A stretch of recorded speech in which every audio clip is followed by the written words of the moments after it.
Bismillahirrahmanirrahim. Assalamualaikum warahmatullahi wabarakatuh. Alhamdulillah, wassalatu wassalamu ala asrafil anbiya'i wal mursalin, Sayyidina wa habibina wa maulana Muhammadin wa ala alihi wa sahbihi wa man tabi'ahum bi ihsanin ila yaumiddin, amma ba'd. Fa inna asdaqal hadis kitabullah wa khairal hadi hadi Muhammadin sallallahu alaihi wasallam, wa syarrul umuri muhdatsatuha wa kullu bid'atin dhalalah wa kullu dhalalatin finnar. Amsayna ala fitratil Islam wa ala kalimatil ikhlas wa ala dini nabiyina Muhammadin sallallahu alaihi wasallam wa ala millati abina Ibrahim hanifan musliman wa ma kana minal musyrikin. Allahumma anfa'na bima 'allamtana wa'allimna alladhi yanfa'una wa zidna ilma. Allahumma inni a'udzu bika an adhilla aw udalla wa azilla aw zalla wa adlima aw udlama aw ajhala yujhala alayya. Wa sallallahu ala nabi Muhammad. Alhamdulillahi rabbil alamin. Ikhwatad din hafizakumullah, saudaraku yang insyaallah selalu dijaga sama Allah rabbul alamin. Alhamdulillah, pertama kita panjatkan rasa syukur yang mendalam, terus menerus kita haturkan hanya kepada Allah Rabbul Alamin, Tuhan semesta alam ini yang telah begitu banyak memberikan kenikmatannya kepada kita, yang begitu besar menurunkan karunia-Nya, yang kita tak sanggup berhitung dengan nikmatnya yang luar biasa yang Allah karuniakan kepada kita.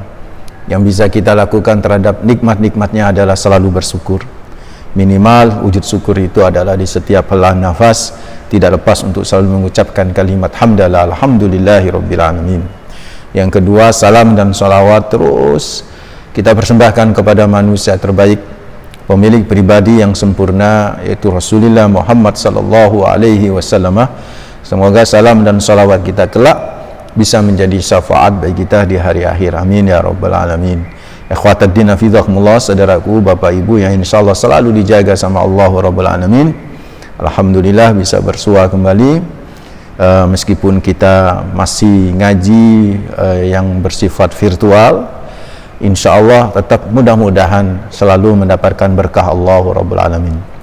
Ini hari Selasa ini adalah kebetulan tanggal penghabisan dari bulan Zulqa'dah.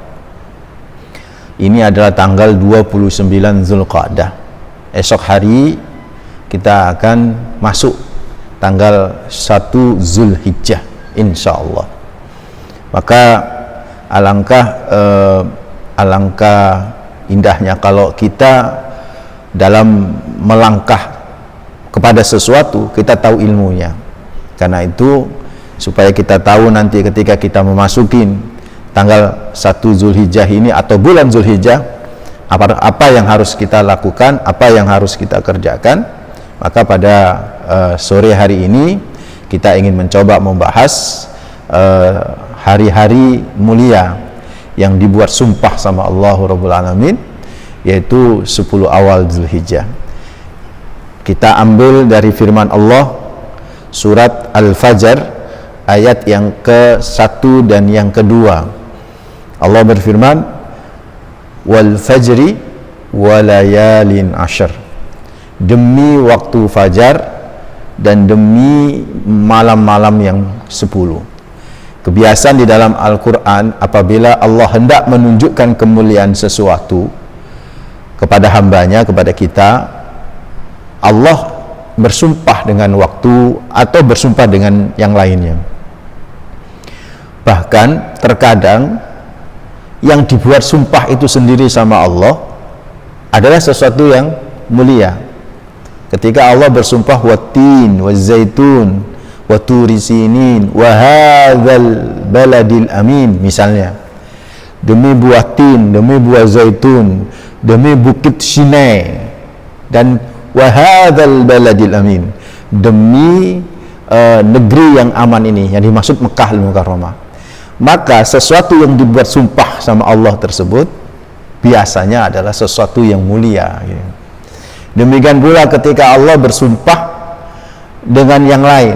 Dan memang kalau kita lihat di dalam Al-Quran, saudara, Allah ini lebih banyak bersumpah itu menggunakan waktu. Semua titik waktu itu digunakan sama Allah di Al-Quran sebagai sumpah. Dari mulai fajar wal fajri, dari mulai subuh wasyubahi idza tanaffas, dari mulai duha wadduha, dari mulai siang wan nahari idza tajalla misalnya, kemudian asyar wal ashri innal insana lafi khusrin, dan seterusnya. Dan juga wal laili, demi malam. Jadi semuanya waktu itu fajar, subuh, duha. Fajar itu masih petang, masih gelap. Masuk pagi tapi masih gelap. Subuh itu sudah mulai ada fajar sodiknya itu sudah mulai muncul. Kemudian duha itu agak panas, jadi sekitar jam 8. Dibuat sumpah sama Allah. Zuhur juga dibuat sumpah, asar juga dibuat sumpah, malam juga dibuat sumpah. Untuk apa itu? Seolah Allah ingin mengingatkan kepada kita, hati-hati dengan waktu. Waktu itu begitu penting dalam kehidupan kita. Sekali kita ini melewati waktu-waktu dalam kehidupan kita dengan hal-hal yang tidak manfaat, maka membuat kita akan menjadi tiada berguna di dunia dan juga tiada berguna di akhirat. Maka Allah ingatkan waktu itu penting bagi kita. Jangan sia-siakan waktu. Mumpung kita masih punya waktu untuk keluarga, manfaatin itu. Mumpung kita punya waktu untuk ngaji, manfaatin. Mumpung kita punya waktu untuk ibadah kepada Allah, sebelum waktu itu diambil sama Allah Rabbul Alamin dalam kehidupan kita. Ayo saudaraku ikhwatadina fillah, waktu itu harus kita gunakan. Saudaraku ikhwatadina fillah, dan terkait dengan yang akan kita kaji, Allah juga bersumpah dengan fajar, wal fajri walayalin asyr. Seperti yang saya katakan tadi, ketika Allah bersumpah dengan sesuatu, maka sesuatu itu adalah mulia. Maka ketika Allah bersumpah wal fajri, demi waktu fajar, pasti mulia itu fajar, nggak saya bahas. Yang saya bahas adalah walayalin asyr, dan demi hari-hari yang 10. Demi hari-hari yang 10. Maka saudaraku ikhwatadina fillah, ini menunjukkan kepada kita, ikhwatadina fillah, ibu-ibu, bapak-bapak yang insya Allah selalu dijaga sama Allah Rabbul Alamin, ini menunjukkan kepada kita bahwa ada kemuliaan di malam-malam yang 10 itu, ada kemuliaan di hari-hari yang 10 itu, yang kemudian dibuat sumpah sama Allah, itu kan. Yang jadi masalah itu, oke, itu mulia hari-hari yang 10, mulia itu malam-malam yang 10, layalin asyrin, itu mulia itu kan. Yang jadi pertanyaan, ikhwatadina fillah, bapak ibu hafizahumullah, apa yang dimaksud dengan malam-malam 10? Apa yang dimaksud dengan hari-hari yang 10? Kebiasaan Al-Quran kalau disebut layalin itu jamak di kata lail, itu biasa juga yang dimaksud adalah hari gitu kan. Disebut layal itu juga yang dimaksud adalah hari. Jadi layalin asar, malam-malam 10 itu juga maksudnya bisa diterjemahkan dengan hari-hari yang 10. Apa yang dimaksud dengan hari-hari yang 10 dalam surat Al-Fajr ayat 1-2? Disinilah kemudian para ulama memberikan penjelasan kepada kita, ikhwatadina fillah. Ada diantaranya Ibnu Katsir, itu menukil dari Ibnu Abbas dan Ibnu Zubair, ada Mujahid, dan dari kalangan kaum salaf dan khalaf, itu mengartikan yang dimaksud dengan malam-malam yang 10 atau hari-hari yang 10 itu adalah hari-hari 10 awal di bulan Zulhijjah, yaitu adalah mulai besok nih, mulai besok saudaraku ikhwatadina fillah, itu kita sudah memasuki hari-hari awal atau 10 awal di bulan Zulhijjah, itu kita memasuki, dan hari-hari itu dibuat sumpah sama Allah. Berarti kan sesuatu yang amazing, itu sesuatu yang sangat luar biasa. Yang jadi pertanyaan lagi ini, oke, hari-hari yang 10 adalah 10 awal Zulhijjah sampai dibuat sumpah sama Allah, berarti itu adalah sesuatu yang hebat ya, sesuatu yang amazing. Yang jadi pertanyaan berikutnya, apa amazingnya itu kan? Mari kita coba lihat saudaraku, amazingnya itu di mana gitu kan ya. Ya sudah tentu kita coba kembali kepada apa yang ditafsirkan oleh Rasulullah Muhammad SAW terkait dengan 10 awal Dzulhijjah. Nabi dalam sebuah riwayat dari Ibnu Abbas yang ditakhrij oleh Imam Al-Bukhari, Rasulullah Muhammad SAW itu pernah bersabda, "Ma min ayyamin al-amalu salihu fiha ahabbu ila Allah min hadhihi al-ayyam." Yani ayyam al-ashri. Qalu walal jihad fi sabilillah ya Rasulullah, walal jihad fi sabilillah. Qala walal jihad fi sabilillah illa rajulun kharaja bi nafsihi wa malihi summa lam yarji min dzalika bi syai'. Kata Rasulullah Muhammad sallallahu alaihi wasallam, Nabi pernah bersabda, "Ma min ayyamin, tiada hari-hari, al-amalus shalihu fiha, beramal saleh di hari-hari tersebut, ahabbu minallah, ahabbu ilallah, jauh lebih baik di sisi Allah, min hadhil ayyam, kecuali di hari-hari ini." Yang dimaksud hari ini adalah di hari-hari 10 awal Dzulhijjah. Menurut Nabi, tiada hari yang beramal soleh di dalamnya jauh lebih dicintai ketimbang kita beramal soleh di hari-hari 10 awal Dzulhijjah. Tentu ini membuat pertanyaan bagi para sahabat-sahabat beliau Rasulullah Muhammad SAW, karena selama ini yang mereka fahamin, amalan soleh yang paling dicintai sama Allah adalah jihad fi sabilillah. Tiada tuh jihad fi sabilillah menandingin amalan itu, saudaraku. Nggak ada amalan lain bisa menandingi amalan jihad fi sabilillah. Amalan yang paling dicintai sama Allah adalah jihad fi sabilillah. Lah ini Nabi kok berkata bahwa ada amalan soleh apabila dilakukan di 10 awal Dzulhijjah itu jauh lebih dicintai oleh Allah ketimbang yang lainnya, kan begitu. Sehingga sahabat akhirnya bertanya-tanya, "Ya Rasulullah, walal jihad fi sabilillah, bukankah jihad fi sabilillah itu adalah amalan yang paling dicintai oleh Allah?" Apa jawab Nabi, saudaraku, ikhwatadina hidakumullah?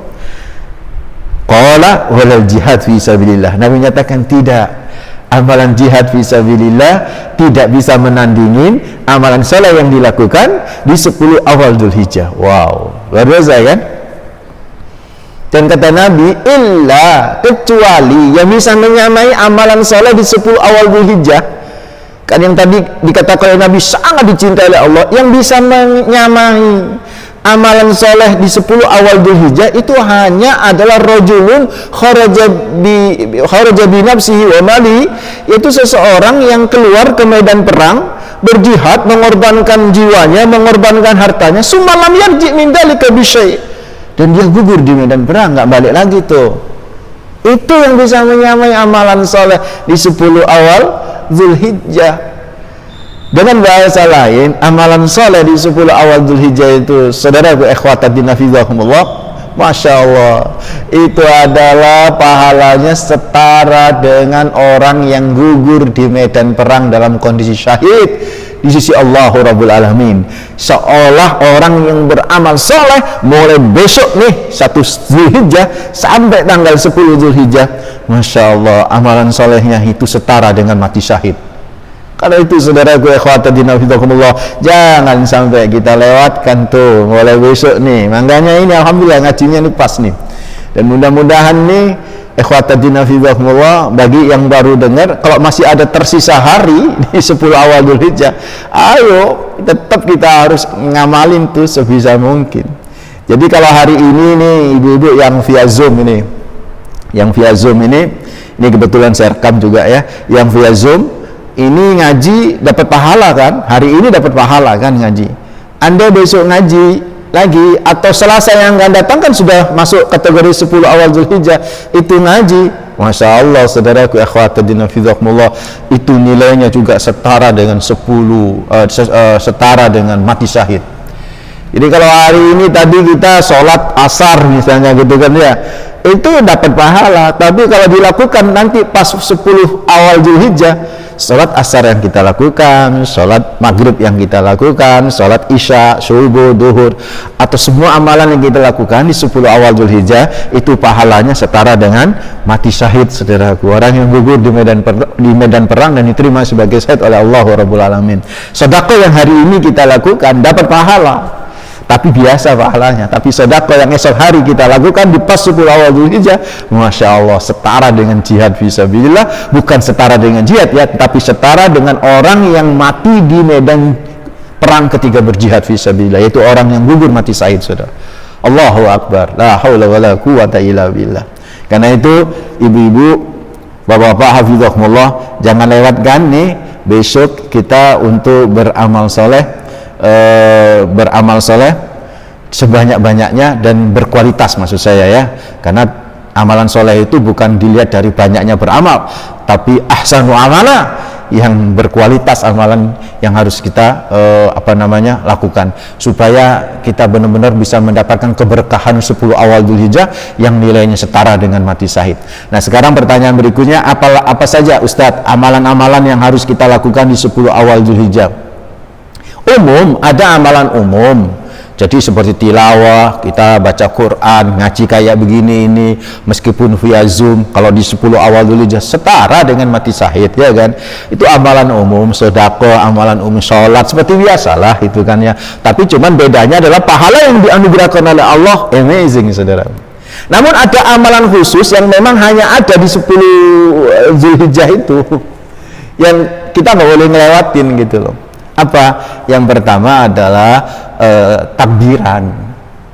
Jadi takbiran itu, saudaraku ikhwatan yang fillah, ibu-ibu, bapak-bapak yang via Zoom, takbiran itu dilakukan itu. Jadi takbiran itu ada dua ya. Ada takbiran mutlak, ada takbiran muqayyad.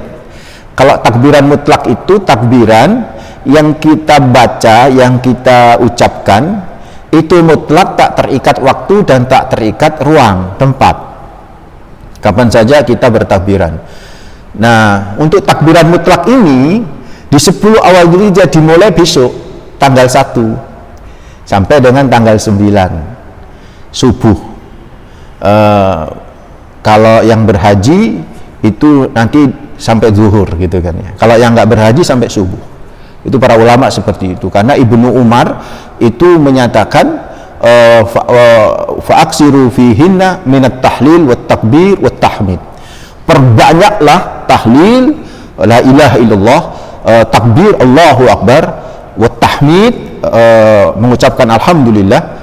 Jadi la ilaha illallah wallahu akbar walhamdulillah, misalnya begitu kan ya. Itu perbanyak di hari-hari 10 awal Dzulhijjah.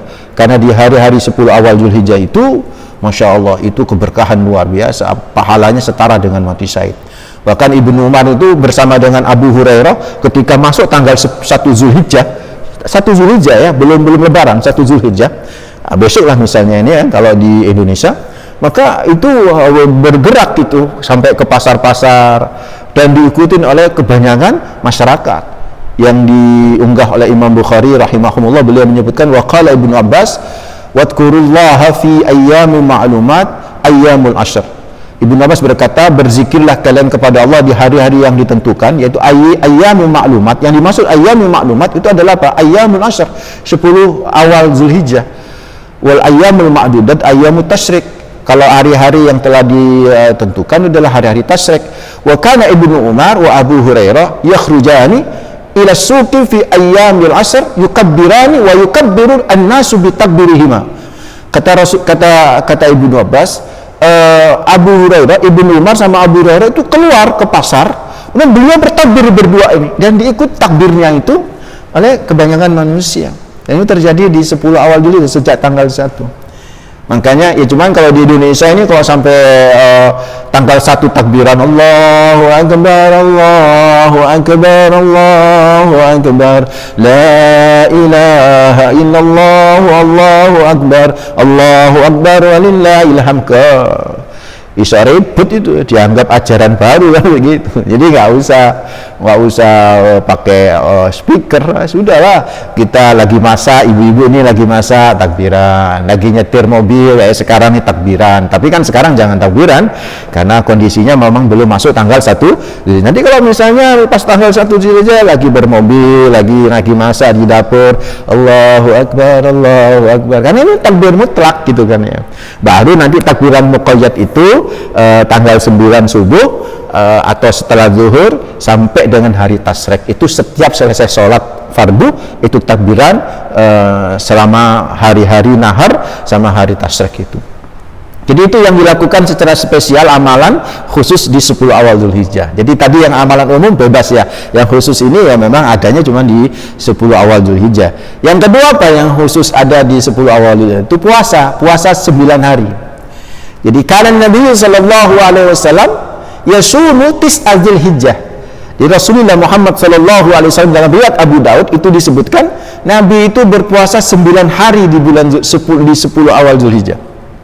Jadi mulai tanggal 1, jadi besok nih berpuasa ya, tanggal 1, tanggal 2, tanggal 3, 4, 5, 6, 7, 8, 9, tanggal 10 haram berpuasa. Kenapa? Karena itu masuk kategori Idul Kurban, hari raya, nggak boleh berpuasa. Itu 10, 11, 12, 13 haram berpuasa. Tetapi mulai tanggal 1 sampai tanggal berapa tadi? Tanggal 9 disunahkan. Itu amalan khusus. Pahalanya itu setara dengan mati syahid, saudaraku. Masya Allah, luar biasa. Apalagi amalan yang khusus yang ada di 10 awal Dzulhijjah ini, saudaraku. Di samping amalan umum ya, amalan umum yang juga harus kita lakukan. Yaitu diantaranya ini, saudaraku, ikhwatadina fidzakumullah, yang disebutkan adalah haji. Nah ini kalau haji ini puncaknya gitu kan, bagi yang mampu dan kondisinya memungkinkan. Makanya sesungguhnya amalan 10 awal Dzulhijjah yang paling spektakuler itu haji gitu kan ya. Haji itu luar biasa. Makanya ya kita doain mudah-mudahan di masa pandemi COVID-19 ini ya cepat berlalu sehingga pemerintah Saudi membuka. Karena sampai sekarang yang untuk internal saja belum dibuka, internal yang di warga Saudi belum dibuka. Jadi saudaraku ikhwatadina fidzakumullah, dalam kondisi COVID-19 ini ya tentu amalan ini juga nggak harus dilakukan, dimana lagi kondisinya memang tidak memungkinkan. Terus apa amalan puncak yang terbaik di 10 awal Dzulhijjah, Pak Ustadz? Ini yang keempat. Apa itu? Saudaraku ikhwatadina fidzakumullah, adalah berkurban. Berkurban, saudaraku. Berkurban ini amalan yang luar biasa dahsyatnya. Amalan yang paling dicintai sama Allah. Jadi semua amalan yang dilakukan di 10 awal Dzulhijjah ini adalah paling dicintai sama Allah. Tapi di antara amalan dari bentangan 10 awal Dzulhijjah yang lebih lagi dicintai sama Allah adalah apa? Berkurban. Dalam hadis riwayat Aisyah radhiyallahu anha, Nabi pernah bersabda, kata Rasulullah Muhammad sallallahu alaihi wasallam, "Ma amila banu Adam yauman nahri amalan ahabba ilallahi azza wa jalla min hiraqatid dam." Kata Rasulullah Muhammad sallallahu alaihi wasallam menurut Aisyah, kata Rasulullah, tiada amalan yang dilakukan oleh manusia putra Adam yauman nahr, di hari ke-10, maksud tanggal 10, yang amalan ini lebih dicintai oleh Allah min hiraqatid dam, kecuali amalan yang mengalirkan darah hewan kurban, berkurban saudara. Kenapa? Wa innahu la ya'ti yaumal qiyamah biquruniha wa atlafiha wa ash'ariha. Karena amalan ini saking dicintai sama Allah, karena nanti hewan yang kita kurbankan itulah yang nanti akan menjadi saksi amal soleh kita, saudara. Tanda terimanya itu di kurban. Kalau kita nggak punya tanda terima di kurban, ya nggak apa-apa. Cuma nggak punya tanda terima aja bahwa kita telah memiliki amalan yang paling dicintai oleh Allah Rabbul Alamin. Paling ya. Jadi kalau amalan yang lain dari 10 awal Dzulhijjah, dari mulai yang tanggal 1 sampai tanggal 9 itu amalan yang paling dicintai. Tapi adalah amalan yang paling dicintai. Amalan yang paling dicintai setelah salat Idul Adha adalah kurban. Fasalli li rabbika wanhar. Bahkan saudaraku ikhwatadina fidzakumullah, kata Rasulullah, wa innad dam la yaqa'u minallahi azza wa jalla bimakanin. Sesungguhnya darah dari hewan kurban yang kita sembelih itu menetes di sebuah bejana yang disediakan oleh Allah jauh lebih cepat dari tetesan darah itu ke tanah, saudaraku. Dari tetesan darah ketika disembelih itu ke tanah, jauh lebih cepat tetesan itu mengalir ke sebuah bejana yang disediakan oleh Allah bagi orang yang berkurban. Karena itu saudaraku ikhwatadina fillah, ayo puncak dari amalan soleh 10 awal Dzulhijjah itu adalah berkurban setelah sholat Idul Adha. Puncak amalan yang paling dicintai sama Allah Rabbul Alamin, berkurban. Ada yang bertanya sama saya, Ustadz, katanya kita ini kalau bisa berkurban 1 ekor kambing untuk 1 keluarga. Jadi kurban itu ada 3 standar, ada 3 level. Ada level standar, level medium, dan level excellent. Yang level standar itu 1 hewan kurban, 1 kambing untuk 1 keluarga. Jadi memang kalau nggak punya duit, kalau bisa 1 keluarga itu ada yang kurban. Itu pahalanya bisa 1 keluarga. Nabi Muhammad melakukan seperti itu. Hadza anni wa amman lam yudahhi min ummati, kata Rasulullah. Ini adalah kurbanku untukmu ya Rabb, dan juga kurban untuk umatku yang belum berkurban. Jadi Nabi itu berkurban untuk umatnya dan untuk keluarga beliau, begitu. 1 ekor kambing. Itu Nabi ngasih contoh itu supaya ini menjadi level standar. Kalau nggak punya duit ya sudah, 1 ekor kambing cukup 1 keluarga.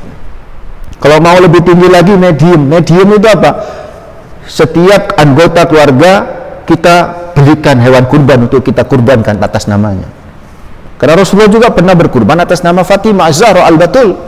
Fatimah, ta'ali, hei Fatimah, datang ke sini, ini kurbanmu atas nama Fatimah. Jadi kalau kita punya anak, misalnya anaknya 5, istri 1 misalnya gitu kan, berarti kan 6 sama suaminya, bapaknya berarti kan 7. Dia punya duit, sudah saya 1 ekor sapi lah untuk 7 keluarga atau 7 kambing. Begitu tuh medium. Kalau mau yang hebat lagi, excellent. Excellent itu apa? Rasulullah pernah berkurban tuh. Rasulullah pernah berkurban itu di Mina, Bapak Ibu, 100 badanah, 100 ekor badanah, 100 ekor onta. 63 onta di tahun ke-10 Hijriah beliau sembelih sendiri. Sisanya disembelih kepada Sayyidina Imam Sayyidina Ali radhiyallahu anhu karramallahu wajhah.